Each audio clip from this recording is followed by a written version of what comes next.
Bismillahirrahmanirrahim. Innalhamdulillah nahmaduhu wa nasta'inuhu wa nastaghfiruh wa na'udzu billahi min shururi anfusina min sayyiati a'malina.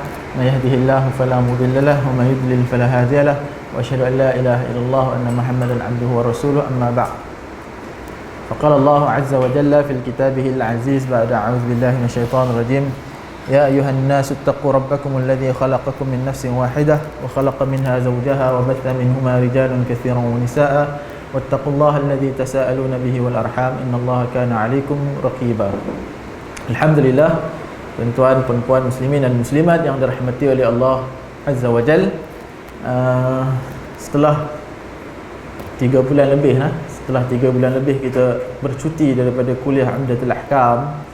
Alhamdulillah, saya kira saya cuti awal lagi. Time awal-awal virus tu naik, belum ada SOP lagi. Saya kata kita stop dulu lah.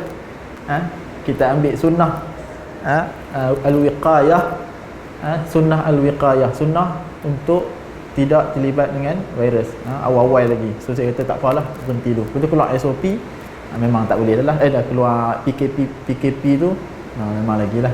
Dan alhamdulillah kita masih lagi diberi ruang oleh Allah Subhanahu Wa Taala untuk kita duduk, kita masih lagi diberi peluang oleh Allah untuk sama-sama mengaji lagi, untuk sama-sama kita berbincang mengenai hadis-hadis An-Nabi sallallahu alaihi wasallam berkaitan hukum hakam. Okey, baik. Untuk makluman, kita baru bab solat, bab siwak habis. Tapi hari ini kita lompat kepada bab al-udhiyah, bab korban. Dia belakang-belakang sekali. Bab korban. Dia bab al-at'imah. Kalau yang daripada rumah tu buka bab belakang-belakang sikit, bab al-at'imah. Bab makan. Lepas tu bab al-ashribah.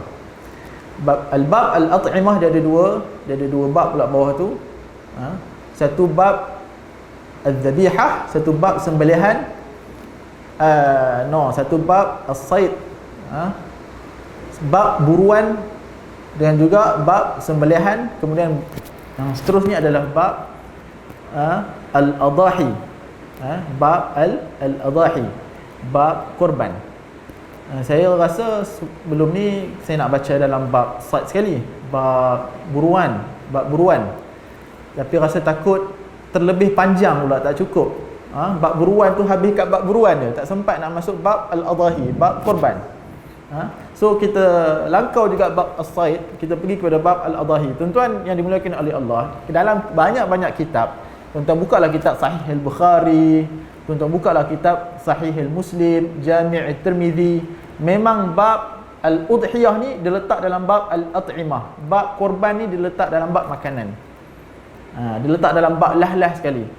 Kalau dalam kitab fiqh, dia selalu letak awal-awal. Kalau tuan-tuan buat kitab fiqh, al-fiqh al-manhaji, dia letak dalam kitab lepas zakat. Bab zakat, dia terus masuk bab al-udhiyah. Zakatul fitri, dia masuk bab udhiyah terus. Senang cerita kan? Okey, baik. Tapi kalau dalam buka kitab-kitab hadis, banyakkannya memang dia letak dalam bab al-udhiyah ni belakang-belakang sekali, dalam bab makanan, korban. Okey, so Umdatul Ahkam, tuan-tuan dah jumpa dah Dah jumpa bab udhiyah ni, bab korban. Jangan terkorban dah lah. Okey, baik. Kita baca hadis ni. Ada satu hadis je bab ni. Malam ni kita boleh balik awal. Kita boleh makan nasi kambing. Kita nak udhiyah kan. Kita terus buat korban, kita udhiyah. Baik, bismillahirrahmanirrahim. Kita baca tu ya. An Anas bin Malik radhiyallahu anhu qala, "Dhahha an-nabiy sallallahu alaihi wasallam bi kabshaini amlahaini aqranaini ذهبهما بيده وسمى وكبر ووضع رجله على سفاحهما." Baik, daripada Anas bin Malik radhiyallahu anhu, khadimun Nabi sallallahu alaihi wasallam, orang yang berkhidmat kepada Nabi sallallahu alaihi wasallam selama 10 tahun, yang sentiasa bersama dengan Nabi, yang banyak meriwayatkan hadis, kata dia, dhahhan Nabi sallallahu alaihi wasallam, Nabi telah buat udhiyah. Nabi SAW telah buat korban. Nabi SAW telah buat udhiyah. Nabi buat udhiyah dengan apa? Nabi korban dengan kabsyaini. Kabsyaini binatang apa? Kabsyaini kibash. Kita ada tokek kambing kat sini. Dia boleh terangkan. Dia boleh kibash ke dia boleh apa? Kabsyain ni dengan 2 ekor dengan kambing biri-biri. Kabsyain, kibash ni adalah kambing biri-biri. Ma'iz ni kambing yang dia belah kat rumah dia, kambing biasa yang tak ada bulu banyak. Itu ma'iz tu kambing yang biasa. Kambing gurun ke apa semua. Tapi kalau kibash ni kambing yang bulu banyak, kambing biri-biri lah, dan dia ada banyak jenis lagi nanti. Kabsyain ni Nabi korbankan 2 ekor. Dan apa Nabi kata? Wasamma. Dan sebelum Nabi sembelih, Nabi samma ni tasmiyah, Nabi baca bismillah. Bismillah. Kemudian Nabi buat apa? Wakabbar. Dan Nabi takbir. Para ulama kata berapa kali? 3 kali takbir. Ataupun takbir yang seperti mana kita takbir. Takbir ni banyak sirah. Banyak sirah. Sirah Malaysia buat Malaysia lain. Sirah dekat Saudi lain. Dia ada banyak riwayat dan istahsanahul ulama. Para ulama kata tidak ada masalah dalam riwayat ataupun dengan tambahan-tambahan lafaz-lafaz takbir. Kemudian wa wada'a rijlahu ala sifahihima, dan Nabi sallallahu alaihi wasallam letakkan kaki dia ke atas tengkuk. Sifahihima tu tengkuk dia. Nabi letak kaki dekat tengkuk, kemudian Nabi sembelih. Okey, dekat hadis ni ada faedah yang besar. Yang pertama ialah Nabi sallallahu alaihi wasallam berkorban dengan kambing. Nabi sallallahu alaihi wasallam berkorban dengan kambing. Ada tak Nabi berkorban selain daripada kambing? Jawapannya ada tak? Jawapannya dalam riwayat yang jelas yang menunjukkan Nabi berkorban ialah kambing. Tapi pernah tak sahabat berkorban selain daripada kambing? Jawapannya pernah. Nanti kita akan baca hadis. Dengan badanah tu ialah unta. Dan juga dengan al-baqarah, dengan lembu pun pernah para sahabat, dan dijadikan 7 bahagian. Nanti kita akan bincangkan. Okey, baik. Dan Nabi SAW, faedah yang kedua, itu faedah pertama. Sebab itulah kata para ulama, yang manakah yang paling afdal untuk dikorbankan, adakah unta ataupun lembu ataupun kambing? Maka para ulama kata, kalau kita buka dalam kitab Al-Fiqh Al-Manhaji, dia akan kata yang pertama ialah al-badanah, iaitu unta. Yang paling afdal unta. Yang kedua ialah lembu. Yang ketiga barulah kambing. Yang keempat ialah ayam. Ayam boleh ke? Ayam tak boleh. Dia mestilah minat al-an'am. Jangan tanya, Ustaz, boleh tak kita, saya ni tak ada duit, jadi saya nak korbankan arnab saya. Boleh tak? Dia tak boleh. Arnab bukan an'am. An'am ni ialah ternakan, binatang ternakan berkaki 4 yang inilah yang dia boleh buat. An'am itulah musamma al-an'am. Boleh tak saya korbankan saya punya apa lagi? Kancil, saya ada kancil banyak. Jawapannya tak boleh. Dia bukan, walaupun diternak, saya ada ternak, tapi itu bukan musamma al-an'am. Al-an'am ni ialah unta, lembu ataupun sama macam lembu, yang sama jenis lembu, banyak jenis lembu lah. Macam-macam lembu ada, dan segala jenis mak nenek lembu boleh. Dan juga kambing. Yang paling bawah sekali adalah kambing. Bawah daripada kambing tak boleh. Yang paling afdal kalau dalam kita buka kitab fiqh lah, yang pertama ialah unta, yang kedua ialah lembu, dan yang ketiga ialah kambing. Ini kalau dikorbankan, kalau kita korbankan mengikut apa? Mengikut kalau buat kalau ramai-ramai kita share, buat sharing, kita panggil ishtirak, berkongsi. Dia ada satu bab al-ishtirak, berkongsi bahagian. Kalau berkongsi bahagian, kalau kambing dan unta, makanya memang itu lebih afdal lah.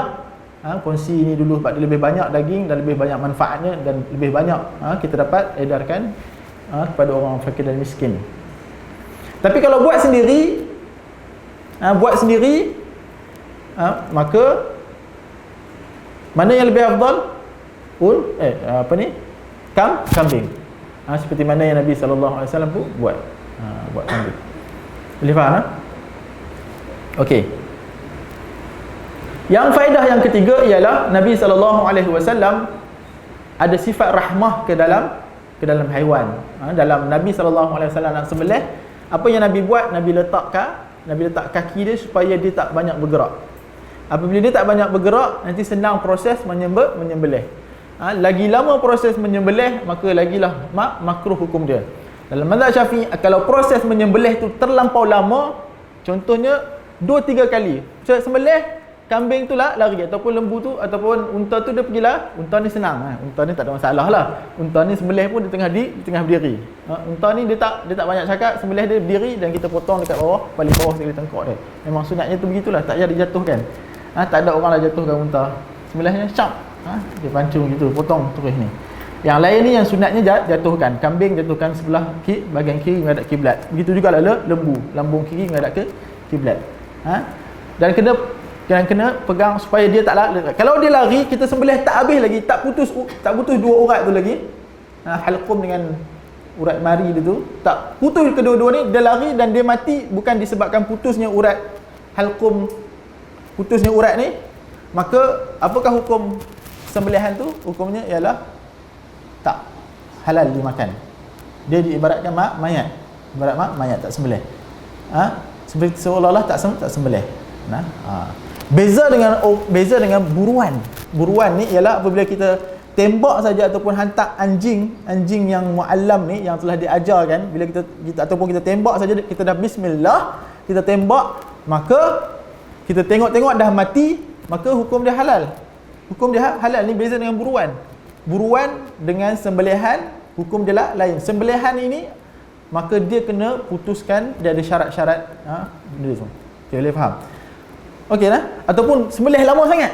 Sembelih tu lama sangat, pisau tumpul kan.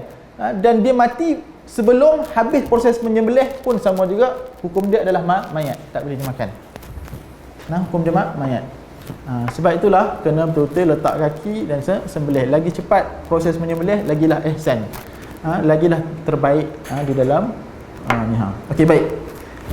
Hadis yang next ada lagi ke? Satu hadis je kan? Dalam Umdatul Ahkam ada satu hadis ni sahaja yang dinyatakan oleh muallif. Habis, boleh balik dah. Oleh kerana satu hadis, maka saya nak buka kitab Jami' At-Tirmidzi. Tuan-tuan dengar lah kalau tak ada kita buka, ataupun kalau ada phone boleh buka phone. Saya nak buka kitab Jami' At-Tirmidzi dalam bab sembelihan. Al-Imam At-Tirmidzi, anak murid Al-Imam Al-Bukhari, dalam Al-Jami' At-Tirmidzi ataupun Sunan At-Tirmidzi, dia ada satu bab mengumpulkan dalam bab dia kitab Al-Adahi. Saya baca, tak banyak tuan-tuan, dalam 15 hadis kita baca, kita habis. Bab Al-Adahi. Saya tak nak sembang rukun, saya tak nak sembang syarat, saya tak nak sembang apa, sebab itu nanti kita akan ada daurah yang lebih terperinci, saya rasa kan. Daurah Ustaz Amin Farhan akan ada, saya kira kalau Amin Farhan ni mestilah mazhab Syafi'i lah. Jadi biarkan dia perincikan dalam bab tu. Kita bukti hadis Sunan At-Tirmidzi. Aywa. Tirmidzi, saya tanya kaitan dengan masail korban juga. Yang ada bukan dia lembu korban lembu lori. Boleh kita makan bagi dia atau sempat lagi boleh kita sembelih seperti mana kita dalam fiqh ni. Okey, itu bab inilah sembelihan lah, bab sembelihan. Kalau dia dilanggar mati, maka dia jadi mayat. Dia jadi mayat. Ini clear dalam Al-Quran. Kambing yang tenggelam, binatang yang tenggelam, binatang yang kena tanduk, kemudian dia mati, kemudian binatang yang beginilah. Di dalam Quran ada dalam Quran.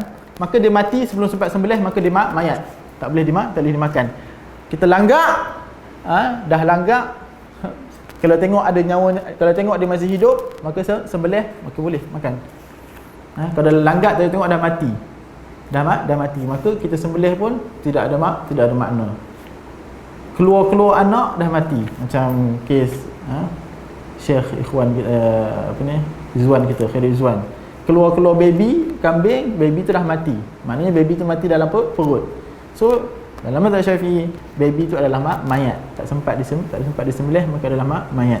Beza dengan sembelihan, kalau kita sembelih ibu dia, kita buka-buka, potong-potong, dalam anak ada baby, maka baby itu boleh dimakan. Sembelihan ibu adalah sembelihan anak. Tapi kalau anak tu hidup lagi, wajib sembelih. Anak tu gerak, dia bangkit diri, dia berlari.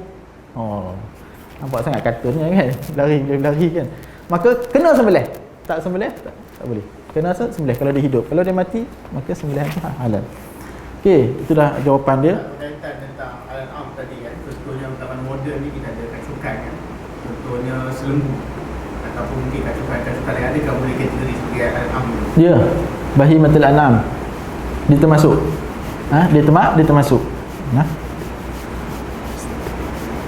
Okey, tak ada Ada lagi. Naam, kita mengikut kitab Al-Adahi. Itu insya-Allah kita masuk dalam kitab Hadis ini Az-Zabah. Naam. Pernah dengar Rasulullah tunjukkan kakinya ke atas tengkuk dia kan.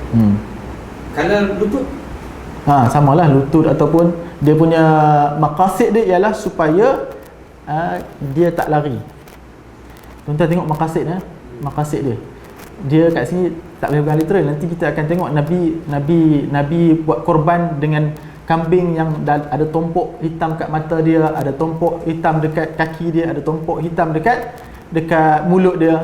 Oh, jenuh tuan-tuan nak cari kambing ada tompok hitam kat mata dia, tompok hitam kat kaki dia, tompok hitam dekat mulut dia. Ni sunnah Nabi. Dalam hadis Nabi gitu.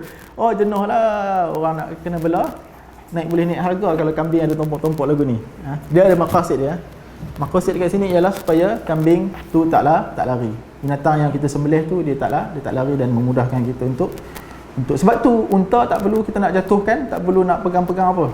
Sebab unta dia memang itu dia bagi lagi dia punya tengkuk dia nak korban. Potong dah selesai. Dia mati. Dia sembelih dia kena kaki diri tu mengikat tengkuk. Okey, baik. Kita buka dalam bab kitab Al-Adahi.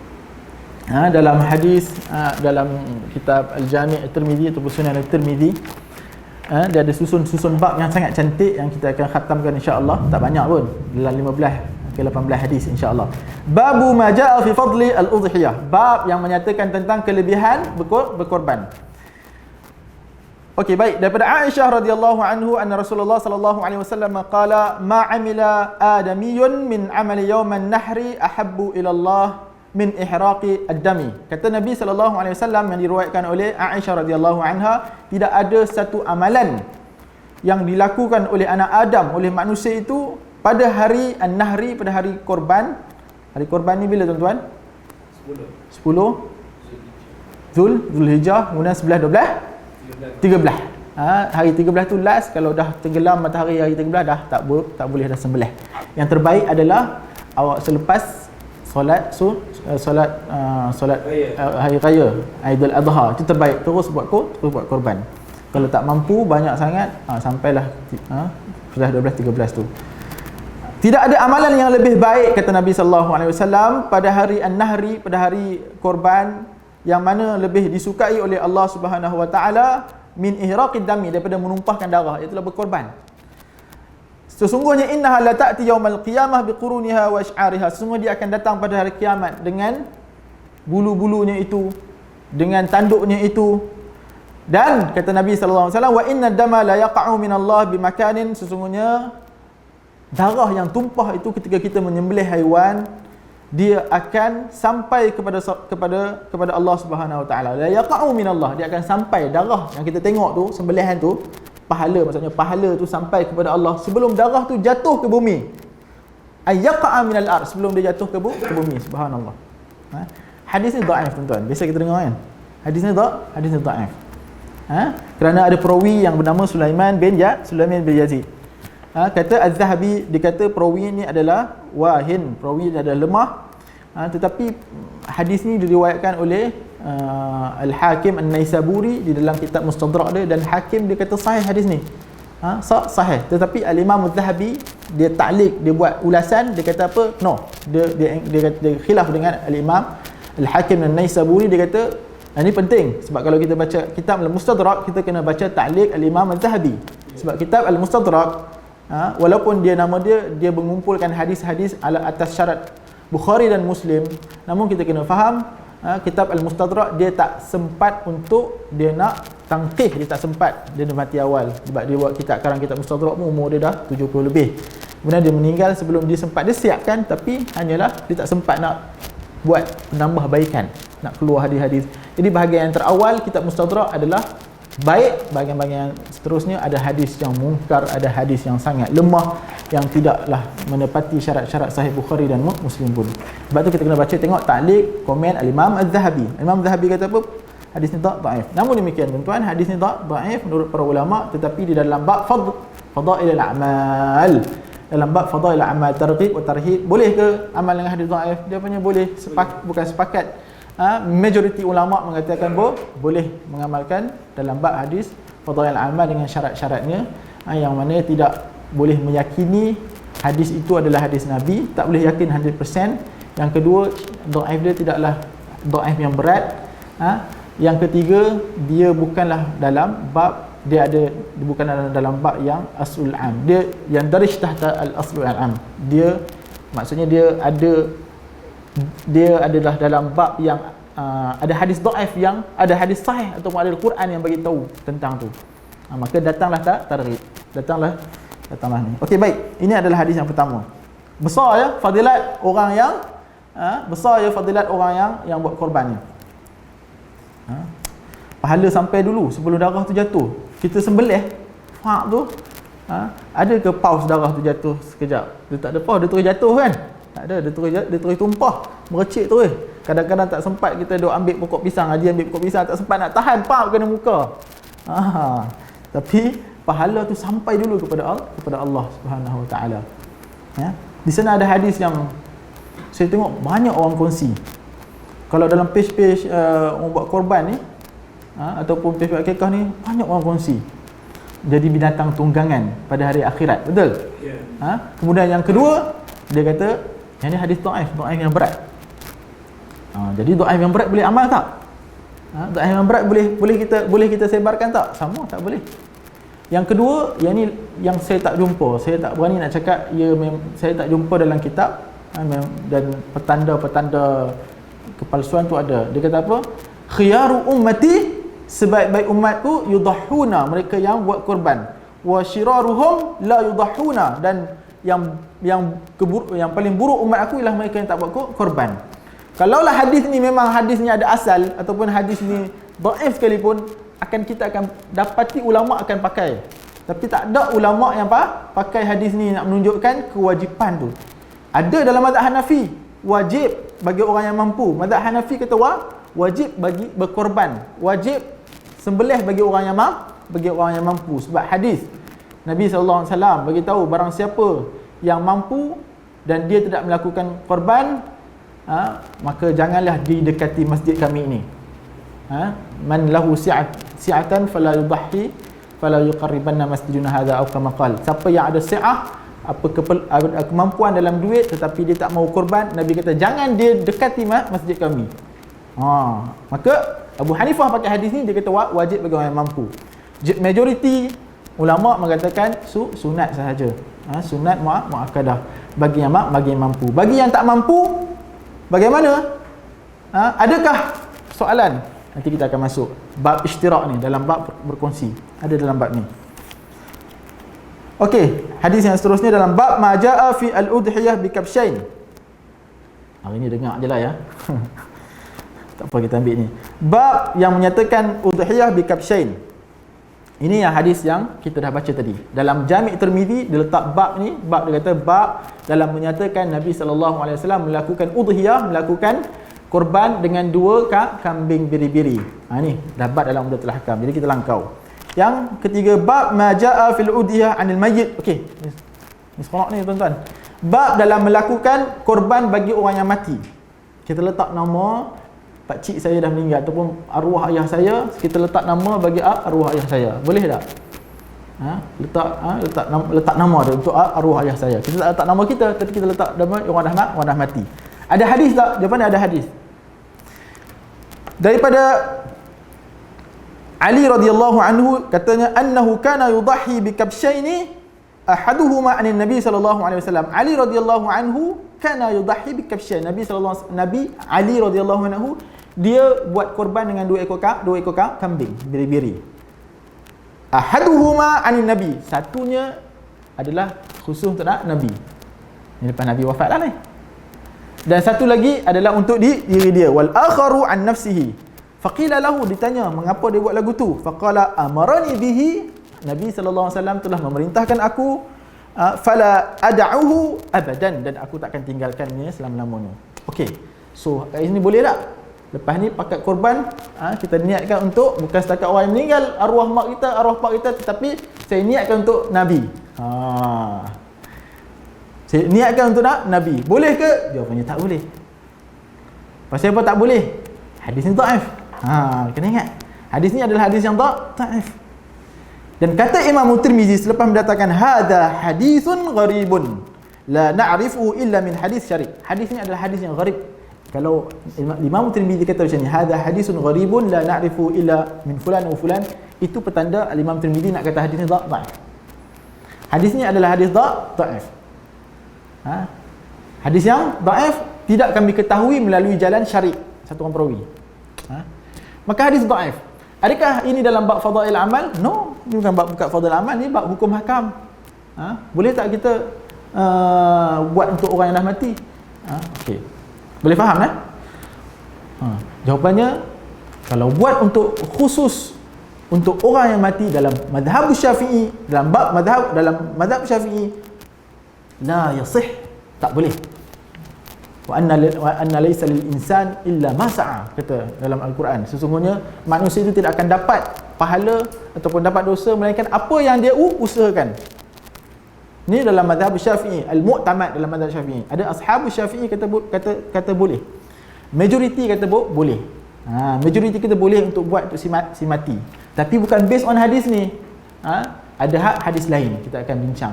Nabi SAW adalah hadis yang sahih. Nabi korbankan, kemudian Nabi selepas Nabi korbankan, Nabi doa, taqabbalallah minni wa ali baiti wa ummati Muhammad sallallahu alaihi wasallam.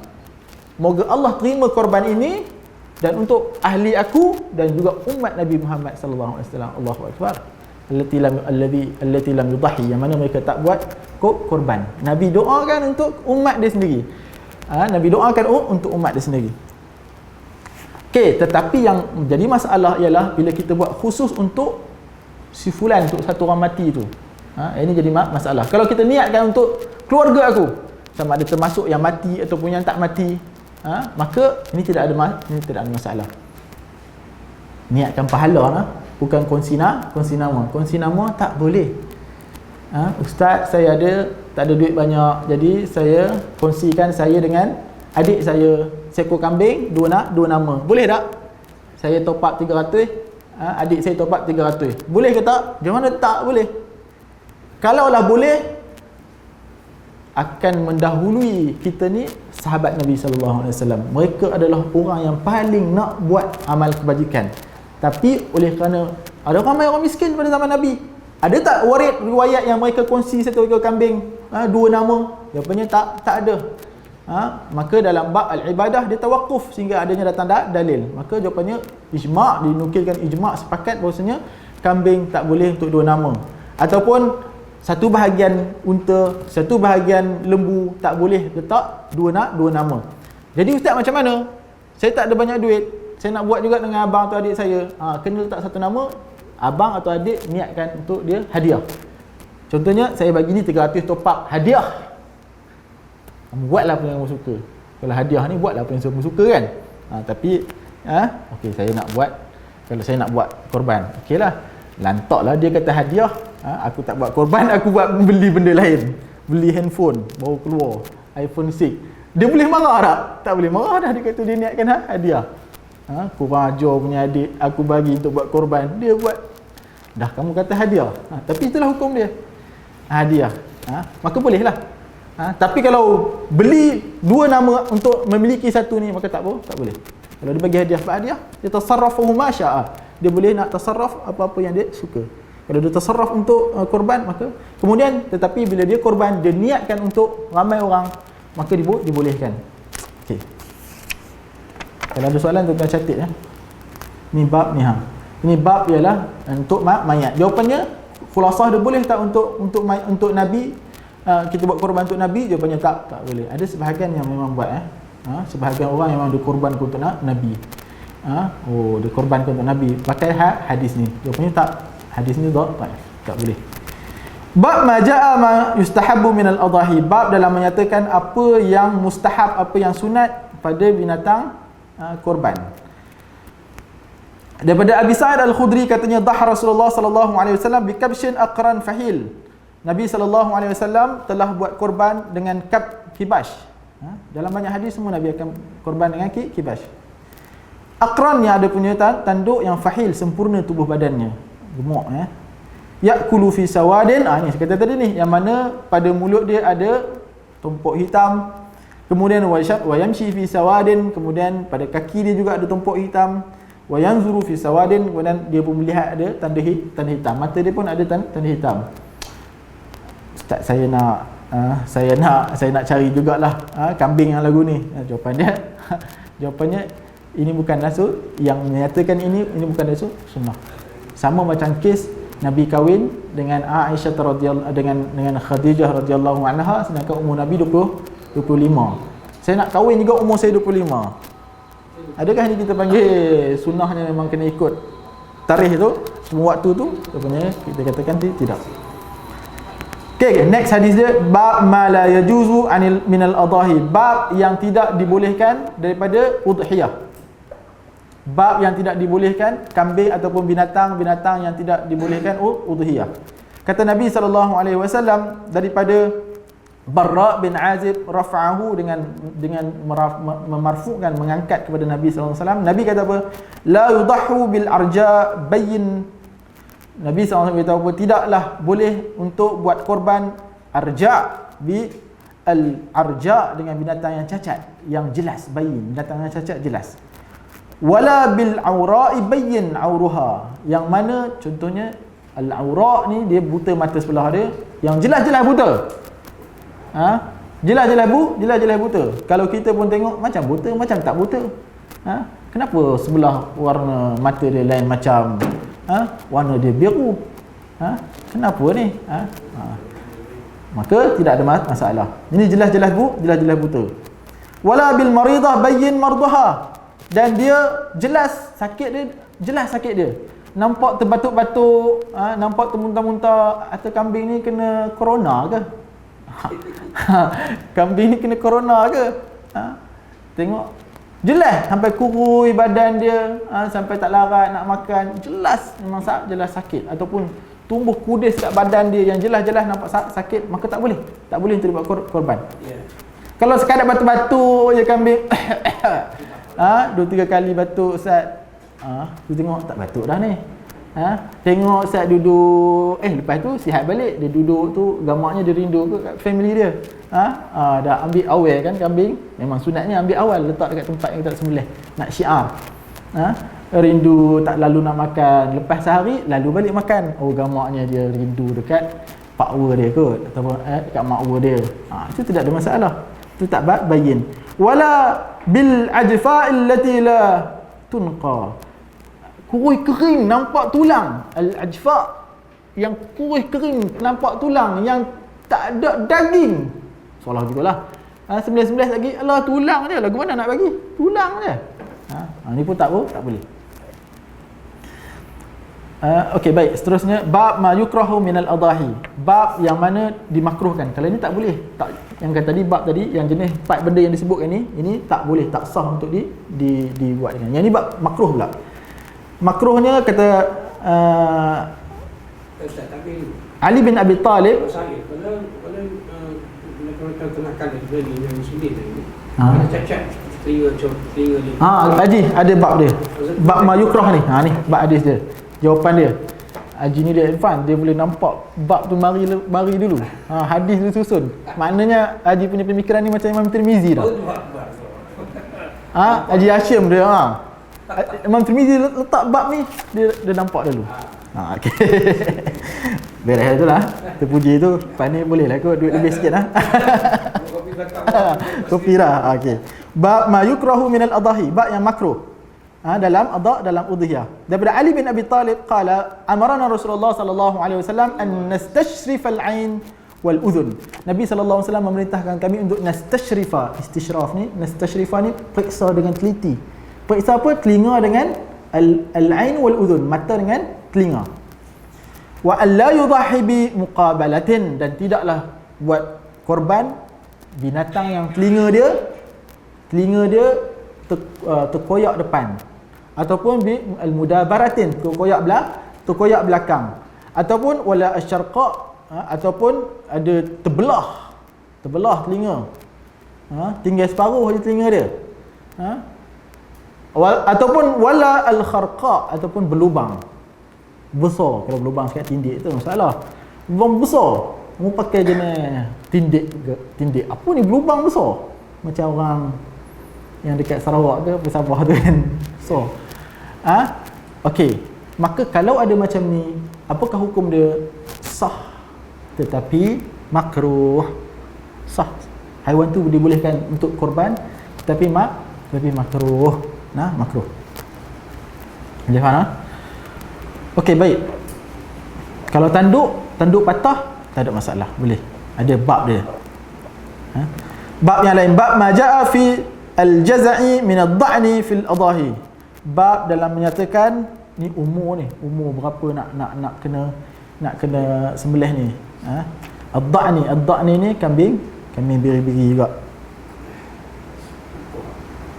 Okey. Haddatsana Yusuf daripada Abi Kibash qala jalabtu ghanaman jaz'an. Dia kata apa? Aku bawa ghanaman jaz'an ni, aku bawa satu ekor kambing yang jaz'. Jaz' ni tuan-tuan ada perbahasan ulama, sebab tu nanti ada khilaf. Jaz' ni apa? Ada dalam mazhab Syafi'i, jaz' ni ialah kambing biri-biri yang setahun ataupun dah nak masuk 2 tahun. Ta'ana fi sanatin. Setahun 2 tahun 1 hari contohnya. 2 tahun 1 hari. Setahun ataupun 2 tahun 1 hari. Dia masuk umur dia 2 tahun. Maka dalam mazhab Syafi'i nak sembelih kambing biri-biri kena 2 tahun. Kalau kambing biasa 3 tahun. Kambing biasa dah masuk 2 tahun, dah masuk ke 3 tahun. Maksudnya 3 tahun 1 hari contohnya. Okey.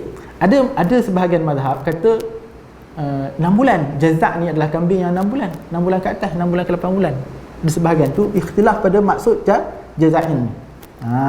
Tuan-tuan. Tapi dalam mazhab Syafi'i dia bagus, dia kata umur 2 tahun, ta'ana fi sanatain, dia masuk umur 2 tahun, ataupun dia dah gugur gigi depan dia tu, walaupun tak cukup setahun. Elok. Tuan-tuan cepat-cepat gugurkan gigi depan dia, boleh jual laju. Sebab apa? Kambing biri-biri ni dia cepat membesar. Dia cepat besar nak bandingkan dengan kambing kambing biasa. Kambing ni banyak tuan-tuan nama dia. Kambing biri-biri ni kita panggil kibash, ataupun ghanam juga kambing biri-biri tuan-tuan. Ghanam kambing biri-biri. Kharuf juga kambing biri-biri. Yang jantan. Tuan-tuan, sebab tu saya kata ada orang tanya kami, saya ni tak pandai bahasa Arab. Ini faedah lughawiyah. Saya ni tak pandai bahasa Arab. Tapi ustaz saya suruh doa hafal Quran, saya suruh doa hafal hadis. Apalah ustaz ni? Saya jawab kata, itulah kita panggil tariqah untuk belajar bahasa Arab dengan mudah. Kita dapat kalimat dengan banyak, dengan hafal Quran, dengan hadis. Kalau kita hafal bab sembelihan ni, kita akan jumpa banyak kalimat-kalimat kambing yang banyak digunakan. Dha'ni, al-kibash, semua tu kambing biri-biri dan jenis dia berlainan. Ada yang kambing betina panggil lain, jantan panggil lain, semua tu kita akan dapat kalau dengan menghafal hadis. Okey, cerita dia ialah Abi Kibash ni dia kata apa? Nama dia pun dah Abi Kibash kan. Aku bawa kambing ni pergi ke Madinah, kemudian aku nak jual. Tak ada orang nak beli. Dia kata falaqitu, dia kata fakasadat alayya, tak ada orang nak beli. Maka aku jumpa Abu Hurairah.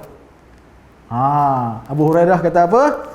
Sami'tu Rasulullah sallallahu alaihi wasallam yaqul ni'matul udhiyah al-jaz'u min ad-da'ni. Al-jaz'u min ad-da'ni. Sebaik-baik haiwan untuk dikorbankan adalah al-jaz'u min ad-da'ni. Adalah kambing biri-biri yang dah masuk 2 tahun. Ni kalau inilah. Ataupun yang dah gugur gigi depan dia, maksudnya dah dewasa. Dah masuk 2 tahun. Sebaik-baiknya. Lepas tu apa yang berlaku? Pakat beli kambing ni. Kalau istilah kita hari ni, kalau kita kata tunggang agama. Kopi, buat kopi, letak kopi sunnah. Dalam dia ada habatus sauda. Nabi kata apa? Sebaik-baik habatus sauda syifa'un likulli da'. Tunggang agama. Ya itu tunggang lah. Pasal dia nak jual, yang mana dia campur macam-macam, kita pun tak tahu benda tu boleh memanfaat ke tak. Tidak ada kajian dan sebagainya. Tapi yang ini memang hadis lah. Ini bukan tunggang. Yang ini bukan tunggang. Yang ini gunakan hadis. Gunakan hadis pada tempat dia. Boleh nah? Hadis ni ada perbahasan, ada yang kata ada perbahasan yang kata tak, namun ianya dipakai oleh kerana ada riwayat-riwayat yang lain yang menguatkan. Okey, bab ma jaa fi al-ishtirak fil udhiyah. Bab dalam menyatakan ishtirak, perkongsian ni. Ni boleh berkongsi tak ni? Boleh berkongsi ke tak ni? Okey. Daripada Iqramah an Ibnu Abbas qala kunna ma'a Rasulillah sallallahu alaihi wasallam fi safarin fa hadara al-adha. Kami, kata Ibnu Abbas ni hadis. Tuan, dalam bab ishtirak ni ada dua hadis yang masyhur, tuan-tuan kena ingat. Satu bab hadis Ibnu Abbas, satu lagi hadis Jabir. Ibnu Abbas ni hadis Ibnu Abbas. Dia kata apa? Kami dalam musafir. Kemudian kami dengan bersama Rasulullah dalam musafir, kemudian didatangkan al-adha, binatang untuk dibuat kurban. Fashtarakna fil baqarati sab'ah, dan kami berkongsi untuk satu ekor unta, bahagi-bahagikan berapa bahagian? 7 bahagian, sab'ah. Wa fil ba'iri 10, dan untuk unta 10 bahagian. Tuan-tuan pernah dengar hadis ni, tuan-tuan? Lepas ni unta kita buat 10 bahagian. Boleh? Banyak sikit, kurang sikit duit kita dapat. Jangan tunggu dulu lah. jangan terus sesatkan lah. Jangan terus ikat lah. Ada hadis, ada perbincangan dia.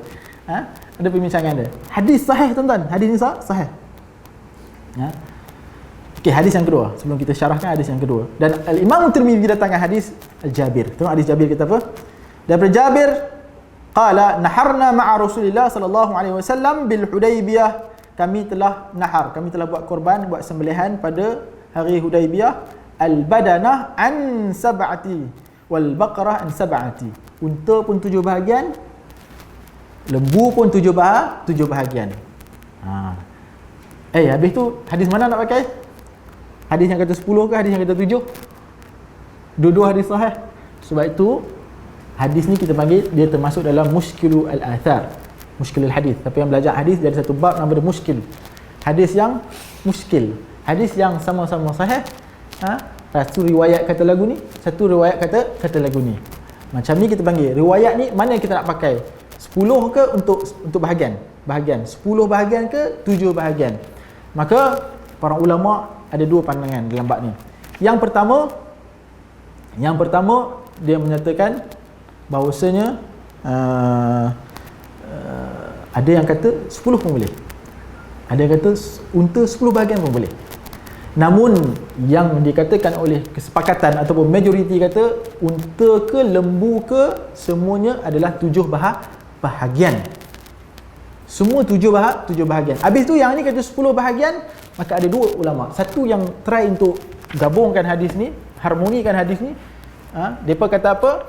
Depa kata Ibn Hajar Al-Asqalani antaranya, dia kata apa? Yang Nabi buat untuk 7 bahagian.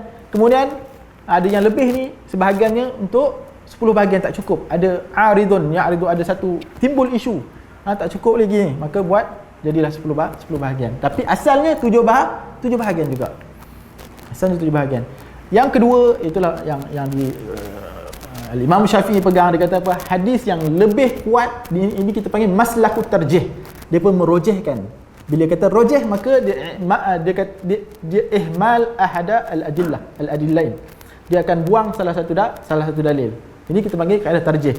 Bila kaedah jamak, dia akan cuba harmonikan. Dia cuba nak beramal dengan dua hadis. Kalau kaedah tarjih, yang ni hadis ni kurang kuat, hadis ni lebih kuat. Yang itulah yang dipegang oleh Al-Imam Syafi'i. Al-Imam Syafi'i dia kata apa? Dan juga Al-Imam Al-Baihaqi lepas tu datang, dan juga Al-Ashab Syafi'iyah. Dia kata hadis yang lebih kuat dalam bab ni hadis apa? Jabir ke hadis Ibnu Abbas? Hadis Jabir. Hadis Jabir yang mengatakan 7 bahagian. Hadis yang satu lagi tak kuat, ataupun dia katakan mansukh, ataupun mula-mula Islam. Boleh lah. Selesai masalah. Kalau bab tarjih ni selesai selalu je. Bab nak gabung ni banyak gabung. So selesai lah. Okey. So berapa bahagian tu? 7 bahagian. Tapi ada tak ulama yang kata 10 bahagian? Rupanya ada. Antaranya al-Imam Tirmizi ni kata wa qala Ishaq, dia kata apa? Yujzi aidan al-ba'ir an asyarah. Al-Imam Tirmizi kata, Imam Ishaq berkata cukup juga untuk ba'ir, boleh juga untuk ba'ir, untuk unta ni 10 bahagian. Wahtajja bi hadis Ibn Abbas, dan dia berhujah dengan hadis Ibn Abbas. Okay, tapi kita dah selesaikan tadi ya. Kita katakan Imam Syafi'i kata hadis yang dia tarjih. Okey, baik. Bab fi ad-dhahiyah, bab dalam menyatakan ad-dhahiyah, binatang korban, bi adba al-qarni wal udhun, yang cacat tanduk dan telinga. Okey, yang cacat tanduk dan telinga. Nak habis tuan-tuan Daripada Ali radhiyallahu anhu qala al-baqaratu an sab'atin qultu fa in waladat qala izbah waladaha ma'aha. Dia kata al-baqarah, lembu ni berapa bahagian? An sab'atin, daripada 7 bahagian. Maka aku pun berkata wa in waladat, kalaulah tiba-tiba ada dia lahirkan anak, sama ada dia lahir selepas sembelih atau sebelum, kata Nabi apa? Izbah waladaha ma'aha, sembelih anak dia sekali dengan mak dia tu sekali, dengan ibu dia. Sembelih dua-dua. Ini saya kata tadi, kalau ini hadis ni kata, kalau hidup maka kena sembelih. Kalau dia dah mati maka cukuplah sembelihan ibu dia. Cukup dah tu. Boleh makan, jangan ragu-ragu. Buat masak gulai sedap, gulai kambing. Lepas tu qultu fal arja', kalau aku kata kalau cacat macam mana? Boleh tak buat? Fal arja'. Lepas tu kata Nabi qala idza balagatal mansik, kalau cacat ni dia dah cacat dia tu bukan waktu sebelum beli, tapi cacat dia tu berlaku ketika duduk dalam tahanan nak sembelih dah. Kat mansik ni tempat nak sembelih. Dia sakit ataupun dia jatuh ke, dia patah kaki, waktu nak sembelih, waktu dalam kurungan. Waktu dalam kurungan tu. Waktu kita beli elok dah. Elok sempurna. Waktu kita nak sembelih tu 2 hari kita di situ, dia jatuh pula. Ataupun tiba-tiba dia terkena paku ke, darah ke, telinga dia apa, cacat ke, maka boleh ke tak boleh? Jawapannya boleh. Apa kata Nabi? Kata Nabi wa idza balagatil mansik, kalau dah sampai mansik maka boleh. Al-arja', cacat pun boleh. Kalau dah sampai ke tempat sembelihan. Qultu famaksuratul qarni, kalau tanduk dia terpatah, yang ni kalau sebelum belilah. Sebelum beli tengok tanduk patah, boleh tak? Jawapannya boleh. Nabi kata la ba'sa. La ba'sa ni bukan bakso dah. La ba'sa ni ini ingat tadi eja bakso, nuzul eja nuzul, salah pula. Okey. La ba'sa ni tak ada mengapa. Nabi kata apa? Doesn't matter. Tak pun. Umirna atau amarna Rasulullah sallallahu alaihi wasallam an nastashrifal ainan wa udhan. Kata Ali kata Nabi suruh kami periksa mata dan telinga sahaja. Kalau ada tanduk patah, hukum dia tetap makruh. Makruh sahaja. Dia tak mengapa, tapi tak makruh. Okey. Bab ma jaa an syatil wahidah tajzi'u an ahli bait. Bab dalam menyatakan satu ekor kambing ataupun satu bahagian lah, ni semua dalam bab ni semua kambing. Sebab tu saya kata dalam perbuatan Nabi kebanyakannya kambing yang Nabi akan buat, melainkan tadi yang ramai-ramai tadi dalam al-am Hudaibiyah tu, ada dalam safar, kita ramai-ramai Nabi ishtirak, sahabat ishtirak, kongsi. Kalau Nabi memang Nabi beli kambing, satu ekor kambing ataupun satu bahagian sudah membadai untuk semua ahli keluarga yang dekat rumah. Tapi ustaz, isteri saya kaya, dia nak juga buat satu bahagian, ataupun dia nak juga beli seekor kambing. Saya dah beli seekor kambing, isteri saya pun dia nak juga korban satu ekor kambing. Maka boleh tak? Boleh, janganlah bergaduh. Bukannya maksudnya hadis yang kita nak baca ni, Nabi kata satu ekor kambing dah cukup untuk satu family. Bukan, ini maksudnya minimum cukup dah. Bukannya maksudnya kalau dia nak buat lain tak boleh. Jawapannya boleh. Dia buat, tak ada masalah. Dia nak beli satu ekor unta pun, kita beli satu kambing je. Isteri dia unta. Dah lebih katanya. Tak ada masalah. Seekor, dia tak kongsi bahagian-bahagian. Kita kongsi satu bahagian. Bahagian lembu. Tu pun isteri bagi hadiah 100. Dia tak ni lah, dia bagi hadiah lah, dia bagi duit lebihan. Ada isteri dia lebihan, dia bagi baru boleh tak? Boleh dapat. Okey, baik. Boleh tak jawapannya, Bu? Jawapannya boleh. Okey, hadis, kita tengok hadis ni kata apa? Tapi satu, kalau untuk ni cukup satu orang, kita dalam satu ahli keluarga, kalau suami je nak korban, dah cukup dah untuk dia mewakili satu orang semua rumah dia. Tapi kalau nak buat tak ada masalah. Kata Abdullah Umar bin Abdullah qala sami'tu Atha bin Yasar yaqulu sa'altu Abu Ayyub al-Ansari, hadis Abu Ayyub al-Ansari, kata dia, kaifa kanat ad-dhahaya ala ahdi Rasul sallallahu alaihi wasallam, bagaimana korban pada zaman Nabi sallallahu alaihi wasallam? Faqala kana ar-rajul, sesungguhnya satu orang lelaki, yudahhi bi syatin anhu. Ni syah pula tuan-tuan. Kalau tadi kita panggil jumpa kibash, kemudian ad-dhani, kemudian ni syah pula. Tiga dah kita jumpa. Semua ni kambing belaka nama. Yang ada syah belakang semua kambing. Raja ke tak raja ke semua kambing syah. Boleh ke Syahrun? Syahrun tu bulan lah. Kalau syah, kalau bunyi syah tu panjang tu kambing lah tu. Kalau syahr, itu kalau bunyi ra tu kena bunyi betul-betul lah. Okey Okey, dia kata bagaimana korban pada zaman Nabi? Korban pada zaman Nabi ialah satu orang lelaki, dia buat apa? Dia yudahi bisyatin, satu kambing, anhu wa an ahli baitihi, untuk dia dan untuk ahli untuk keluarga dia. Fayakuluna wa yut'imuna hatta tabahan nasu fasara kama tara. Dia makan, kemudian dia bagi orang makan. Yakuluna wa yut'imun. Dia makan dan bagi orang makan. Kemudian fasarat, kemudian hatta tabahan nas, sehinggalah orang semua buat lagu tu, berbangga dengan buat lagu tu. Sehinggalah jadi famous, kemudian semua orang buat lagu tu. Satu family buat satu ni. Maka dah mencukupi. Sebaik-baiknya, bukan sebaik-baiknya, maka itu dah mencukupi. Satu family, satu kambing. Itu pun dua ekor kambing, ikut kemampuan lah. Kalau tak mampu, tak payah buat. Tak mampu, tak payah buat. Jangan sampai nak berhutang dengan orang untuk nak buat udhiyah, tak perlu.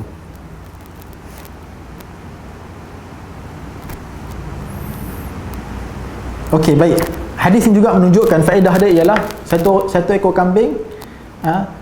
kambing, dia walaupun atas nama si rajul tadi, seorang lelaki, tetapi pahala boleh berkongsi. Pahala dia kalau dia niatkan pahala untuk satu family dia.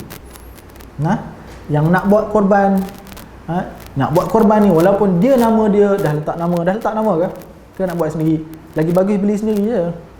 Beli seekor, ada kambing nak jual, macam ni nak beli seekor kambing, sembelih kat rumah, yang tukang pegang kaki bini dia tukang pegang ekor, ada ke pegang ekor, anak dia, semua pakat duk satu family duk yang pakat, yang lapar satu family. Okey, baik. Maka boleh niatkan untuk ahli family semua. Yang sama ada hidup ataupun mati, tidak ada masalah. Niatkan semua. Okey, bab ad-dalil ala anna al-udhiyah sunnah. Dalil bahawa menunjukkan bahawasanya udhiyah itu adalah sunnah. Kata satu orang lelaki, dia kata Hajjaj ibn Aratah, dia kata an Jabalah bin Suhaim, dia kata anna rajulan sa'ala Ibnu Umar anil udhiyah wajibatun hiya. Satu orang lelaki tanya Ibnu Umar, adakah wajib ataupun tidak? Wajib ke udhiyah ni? Wajib ke korban ni? Maka kata Ibnu Umar, kata dia apa? Dhahha Rasulullah sallallahu alaihi wasallam. Tengok ni konsep dia. Nabi dah buat korban. Yang nak risau, yang nak kata wajib ke tak wajib apa, buatlah. Macam tu Ni sekarang ni kita masalah kita ni nak buat benda yang wajib je. Ni nampak ni konsep dia. Orang tu tanya tu, wajibatun dia, wajib ke? Kalau seolah-olah macam kalau wajib nak buat, kalau tak wajib aku tak buatlah. Itulah macam kita tu, wajib untuk sunat untuk ditinggal, makruh untuk dibuat. Kita kan, maaf kata. Contohlah makruh apa? Makruh isap rokok. Contoh makruh, ulama kata makruh je, tak apa, boleh. Sugi, sunat je, tak payah buat, tak apa. Tu lagu tu lah kita. Lagu tu lah kita. Sunatnya apa? Sunat buat dapat pahala, tinggal tak ada apa. Tinggal tak ada dosa. Walhal sunat itu adalah buat dapat pahala, tinggal rugilah. Okey. So kata Ibn Umar balas, Nabi buat. Nabi dhaha. Nabi dhaha Rasulullah sallallahu alaihi wasallam. Nabi buat korban. Kemudian ditanya lagi, fa'adaha. Kemudian ditanya lagi, wajib ke? Wajib ke tak wajib? Ibn Umar kata, ataqil, hani boleh pecah ke tak? Macam tu. Ataqil, hani berakal ke tak? Dhaha Rasulullah sallallahu muslimun. Nabi buat udhiyah, muslimun pun buat udhiyah. Macam tu seolah. Jawapan ni ialah jawapan yang seolah-olah nak bagi kat orang yang jenis macam nilah. Benda yang wajib je aku nak buat. Benda yang tak wajib aku tak mau buat. Solat jemaah kat masjid. Wajib ke tak wajib? Sunat. Oh tak apalah. Buat kat rumah lah. Contoh-contohlah lagu tu. Jadi jawapan dia Nabi buat. Muslimin pun buat. Buatlah. Tapi soalan dia wajib ke tak wajib? Sunat. Melainkan mazhab Hanafi kata wajib. Sunnah muakkadah. Ke atas satu orang yang satu family, satu orang yang buat. Bagi yang mampu. Hadis last. Ba' ma jaa. Oh, belum lagi. Ba' ma jaa fi dhabihi ba'da salah. Hadis mengatakan tentang dhabihi ba'da salah, sembelih selepas solat. Daripada Barra' bin Azib, khatabana Rasulullah sallallahu alaihi wasallam. Nabi sallallahu alaihi wasallam berkhutbah pada yaumi nahrin, pada hari korban, faqala la yadhbahanna ahadukum hatta yusalli. Janganlah kalian sembelih sehinggalah tamat solat. Sehinggalah selesai solat. Selesai solat ni apa? Maksudnya selesai solat, kemudian dia pun lari, tak sempat, dia tak dengar khutbah, dia pun lari, dia pun sembelih. Sah tak? Jawapannya sah. Yang penting selesai solat, bukan solat tempat negeri lain kawasan dia. Kampung sebelah tak selesai solat lagi. Tak solat lagi, panjang khutbah pula. Panjang imam baca khutbah lepas kan. Panjang imam baca. Tak kat tempat qaryah dia tu. Iktibar dekat tempat qaryah dia tu. Dah selesai solat, dia tak dengar khutbah, dia pun berlari balik. Dia sembelih sendiri. Dia tak share dekat ni. Maklumlah musim corona ni semua nak buat sendiri kan. Okey, SOP buat sendiri. Kat rumah tak ada SOP kan, tak payah nak. Okey, selesai sembelih. Boleh tak? Jawapan sah. Kalau sebelum habis solat, tak sah. Habis tu halal tak dimakan, halal, tapi kira macam daging biasa je lah. Dia nak sedekah, tak boleh. Apa dalil dia? Dalil dia adalah Nabi kata gini. Maka ada satu faqama khali. Maka pakcik Barra' bin Azib ni pun berdiri. Barra' bin Azib ni cerita. Dia kata apa? Ya Rasulullah, hadha yaumul lahmu fihi makruh. Wahai Rasulullah, hari ni ada banyak kesusahan. Jadi aku pun ada makruh lah, benda yang susah, lapor ke apa sebagainya. Maka aku pun wa inni ajaltu nasikati, kemudian aku pun awalkan sembelihan aku sembelih awal sebelum solat lagi. Pagi-pagi lagi dia sembelih ut'ima ahli wa ahla dari wa jirani. Kemudian aku bagi jiran aku makan, aku bagi jiran aku makan, ahli aku makan. Maka kata Nabi sallallahu alaihi wasallam, fa'id zabhaka fi akhir. Ulang. Kalau kamu nak sembelih, kamu kena cari ganti sembelih yang lain. Sebab yang tadi tu tak sah untuk udhiyah, tak sah untuk korban. Tapi boleh tak makan? Boleh, tak masalah. Kalau yang sembelihnya tu ialah cukup syarat. Cukup syarat. Ya Rasulullah. Ini tak yalah. Okey, kemudian hadis yang next. Bab ma jaa fi karahiyati akli udhiyah fawqa 3 ayyam. Bab dalam menyatakan tak boleh, karahiyah, makruhnya menyimpan daging sembelihan lebih daripada 3 hari. Tak boleh simpan 3 hari. Ada hadis.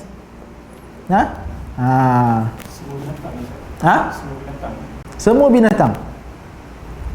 Tapi sat dulu, tunggu. Ada hadis. Jangan kena dengar habis-habis lah. Kalau rasa ngantuk, dengar dulu.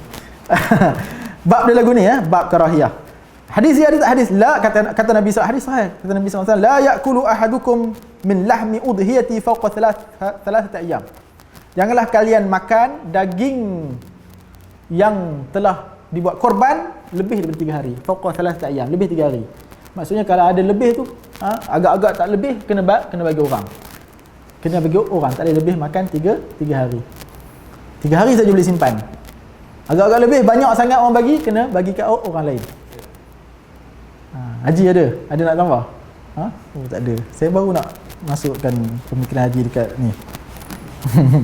Kata Abu Isa, kata Imam Tirmizi, wa hadis Ibnu Umar hadisun hasanun sahih. Dia kata hadis sahih. Wa inna ma kana nahyu minan nabi mutaqaddaman thumma rakhasa ba'da dhalik. Awal-awal saja larangan ni. Awal-awal saja larangan ni. Kemudian Nabi bagi rukhsah. Maknanya lepas tu ada hadis lain. Awal-awal tu la'alla moga-moga orang tak banyak buat korban. Maka supaya mana daging korban tu boleh pergi banyak lagi kepada orang, maka tak boleh lebih daripada 3 hari. Bila dah banyak orang buat korban, jenuh lah kalau tak boleh makan 3 hari. Itu yang Tori Pensan tu, agak kambing nak makan 3 hari, habiskan 3 hari. Mana Haji Hashim ada masuk hospital. Dia belajar dengan Ustaz Amirul, kena habiskan 3 hari daging kambing. Dia pulun habis 3 kambing, masuk hospital, darah tinggi naik. Jawapannya tak lah. Jawapannya ini adalah awal-awal. Kemudian ada rukhsah. Apa hadis dia? Next. Imam Tirmizi letak bab ma jaa fi rukhsati fi akliha ba'da thalath. Imam Tirmizi letak bab dalam menyatakan rukhsah, boleh. Rukhsah tidak masalah. Maksudnya jawaz. Boleh, harus. Makan daging udhiyah, daging sembelih daging korban lebih daripada 3 hari. Hadis daripada Sufyan Ats-Tsauri, daripada Alqamah, daripada Marthad bin Salman bin Buraidah, daripada bapa dia katanya qala Rasulullah sallallahu alaihi wasallam kuntu nahaitukum an luhumil adahi fawqa thalath. Aku dulu larang hampa makan daging udhiyah, daging korban lebih daripada 3 hari. Liyattasi'a dzut-tawli. Sebab apa? Supaya hampa boleh ittisak, boleh bagi, untuk boleh luahkan lagi bagi untuk orang yang buat korban, bagi pada orang yang tak buat korban. Sebab orang buat korban ni dia dapat banyak. Kan? Dia 1/3 bahagian dia, 1/3 untuk hadiah, 1/3 untuk sedekah. Dia dapat 1/3 tu banyaklah untuk dia. Lagi 1/3 orang lain buat pula dapat lagi kat dia, mai dari rumah dia. Jadi supaya orang yang buat korban daging tu supaya tak lebih 3 hari, supaya dinikan. Dibagikan supaya orang yang tak dapat, orang yang tak buat korban, dia pun dapat daging korban. Ni maksudnya liyatas'adul qawli ala man la tawla lah.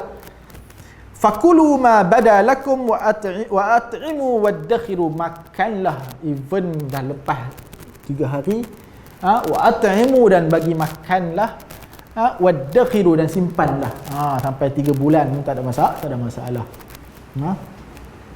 Boleh. Tapi dia maqasid dekat sini ada lagi. Kalau satu tempat negara miskin memang orang buat korban tu sikit, orang buat korban tu sikit, maka maqasid dia ni kita boleh pakai supaya orang semua dapat. Dia tak bertumpu satu kampung je.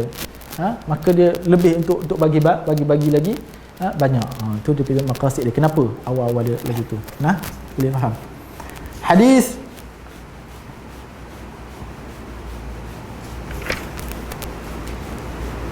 habis. Wallahu a'lam bissawab. Selesai 18 hadis. Lebih kurang lah. Ada saya satu langkah. Nak sanad Tirmizi ya? Ya tak. Sanad Imam Tirmizi bab al-adhahi saja. Okey. Selesailah bab hadis, tentang hadis-hadis yang menceritakan tentang al-adhahi. Kalau ada soalan, bolehlah diajukan. Sangat orang buat korban, bukan orang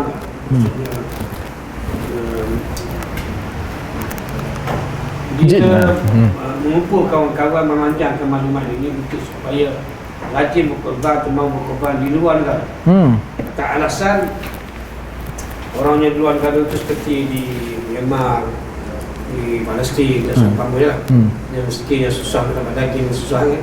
Dia hantar, dia tinggal satu grup, satu tujuan mendaftar untuk buat korban di luar negara. Okey. Jadi dalam negara ni dia tak pernah buat, dia keluar. Dia tak komen. Okey, ada satu orang yang korban, ringkasnya dia korban luar negara. Apakah hukum korban? Ataupun dia okey. Jadi ini dalam tak boleh dalam mazhab Syafi'i. Kalau kita buka kitab Turas mazhab Syafi'i tak boleh. Tak boleh. Kalau nak pegang pandangan tak boleh ni juga susahlah. Nak pegang pandangan. Sebabnya ada, kalau kita tengok zaman sekarang ni, tapi asalnya memang korban tu kat tempat kita sendiri. Tak boleh kita korban pun bawa daging tu keluar kepada, even kita korban tempat kita, daging tu kita bawa keluar ke kawasan, bawa pergi ke KL contohnya, bagi kat orang sana. Tak boleh. Ataupun lebih lagi jauh lah, itu asal dia. Tak boleh. Tapi fatwa sekarang dah tak pakai dah, tak boleh ni. Even fatwa-fatwa sebab kita tengok nanti ada maslahah dia. Ada tempat-tempat yang memang lebih memerlukan. Sebab kita dah banyak dah. Saya tak tahulah Ipoh ni. Kalau contohnya dekat Candan yang kecil tu, tempat yang kecil tu, satu masjid tu dah korban sampai 10 ekor. Yang surau kecil pun sampai 2-3 ekor lembu, kambing. Maka akan bertumpuk dekat situ sahaja. Dia dah tak dapat nak maqasid tu. Maksud daripada sembelihan tu ialah untuk nak memudahkan orang fakir miskin, nak menggembirakan mereka. Itulah maqasid dia. Korban tu, udhiyah tu. Sehinggalah datangnya, tapi kita tak kata afdal lah juga buat tu, tapi maka para ulama, saya ingat fatwa saya pernah cek benda ni, fatwa Saudi, fatwa Mesir, hatta fatwa yang dalam mazhab Syafi'i sendiri pun mereka membolehkan untuk korban itu dibawa daging korban ataupun bukan dibawa lah, ataupun memang kita korban kat luar, maka hukumnya boleh. Kalaulah memang untuk bertepatan dengan tempat tu, untuk membantu orang miskin dan sebagainya, maka kemungkinan dia lebih wallahu alam, kita nak lebih kata afdal sebabnya, tapi kita katakan dia diharuskan, no problem. Ataupun orang tu tidak ada duit nak korban tempat dalam negara, korban dekat Kemboja 200 300 je satu bahagian, no problem. Boleh berlaku. Boleh berlaku. Ada seorang ustaz tu pondok mengajar kat ni, dia kata tak boleh juga. Sudah, dia kata macam mana ni ustaz imam tu kata saya ni buat saya ni buat program untuk korban luar negara. Dia kata ustaz tu mengajar tak boleh.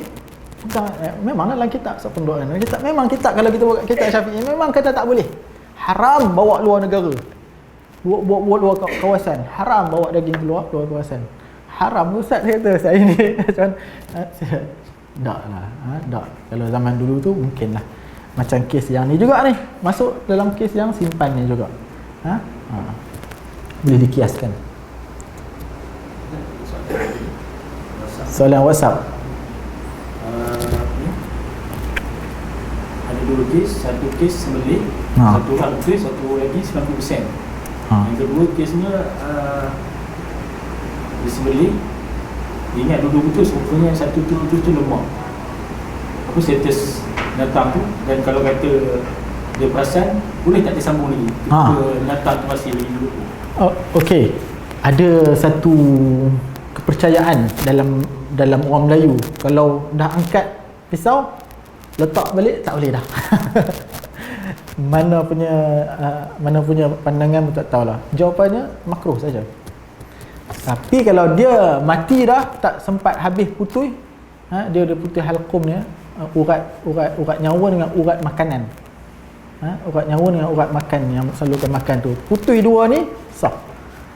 Putih dua ni sah. Kalau tak putih, satu lagi tu sikit saja. Sikit saja ataupun tak putih. Ataupun kita tengok memang tak putih. Potongnya sikit, macam tak potong pun, maka tak sah. Mayat hukum dia. Mayat. Ada masalah. Ni kita ni berlaku 2 tahun sudah. Dia bukan ayat lembu. Persoalannya, dia sebelum lembu tu dah putih lah, habis cerita dia dah selesai. Tapi dia baru jalan sendiri, besok tak mati lagi lembu.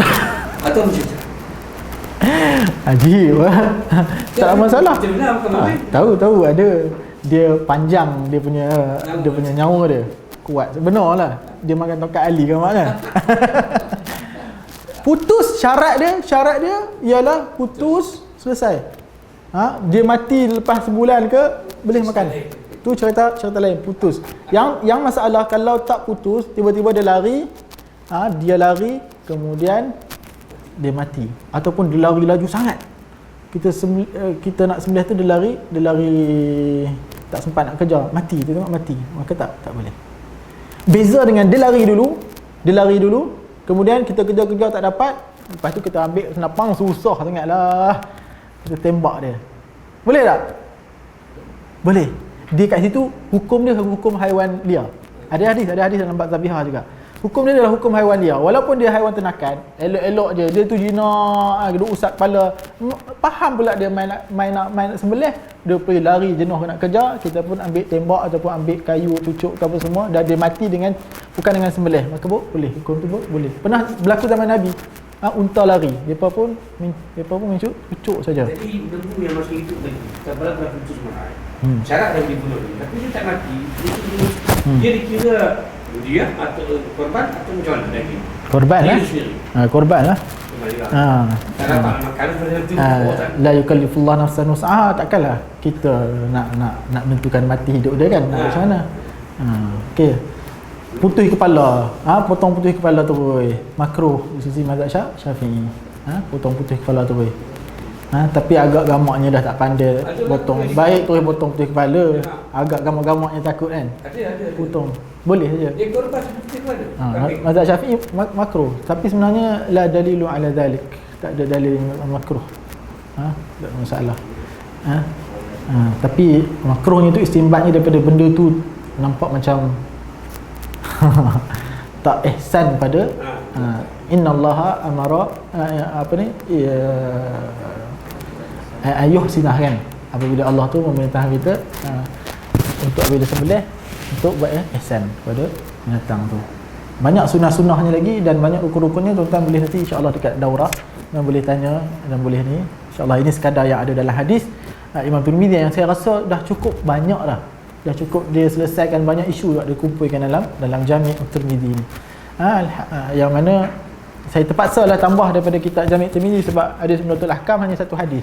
Tu kalau kata nak satu hadis dah. Kalau saya nak main baca aja. Tuan-tuan boleh buat rujukan semak pada kitab Jami' Tirmizi, tu Sunan Tirmizi bab al-udhiyah. Saya rasa tak ada soalan tak ada soalan. Insya-Allah apa yang baik datang daripada Allah Subhanahu Wa Taala. Moga-moga hari ini yang kita datang hari ini yang mana kita rasa kita dapat satu semangat untuk kita buat udhiyah. Yang terbaik buat udhiyah ni dia sendiri sembelih dia sendiri sembelih, tak payah wakil-wakil ke orang. Kalau dia mampu ada ni ustazah contoh ni, mana ustaz saya tak boleh lah. Dalam COVID-19 ni kena PKP. Boleh buat sendiri rumah. Masya-Allah. Betul. Boleh. Betul. Saya memang cadang nak beli sendiri, nak sembelih kat rumah je. Masya-Allah. Apa yang baik datang dari Allah SWT, yang tak baik atas kelemahan dan kesilapan saya sendiri. Moga-moga Allah SWT bagi kita taufik dan hidayah untuk kita amalkan dan sampaikan. Moga-moga Allah SWT jadikan kita orang-orang yang fayastami'una al-qawla fayattabi'una ahsanah, menyampaikan qaul maka dia mengikut apa itulah yang terbaik baginya. Qul quli hadza wa astaghfirullahi wa lakum wa lisa'il muslimin wal muslimat. Assalamualaikum warahmatullahi wabarakatuh. Subhanakallahumma bihamdika asyhadu an la ilaha illa anta astaghfiruka wa atubu ilaik. Wa iyyakum barakallahu fikum.